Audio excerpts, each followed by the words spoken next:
Kattalar mana o'rtalar hammasi yaxshi bo'ldi. Mana o'rtalar.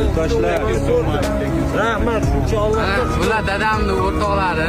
Inshaalloh uydagilar ham erta kelishyapti do'stlar. Kuzatib turinglar.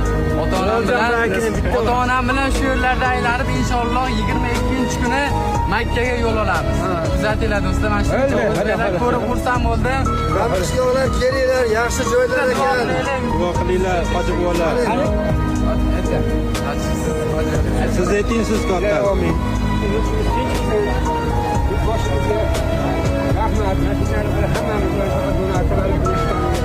ayollarimiz sog' bo'lsin, Allohu akbar. bularni katta yigit bo'lsin. Bilal, qishloqqa borib o'zing senga qisqa uylantirib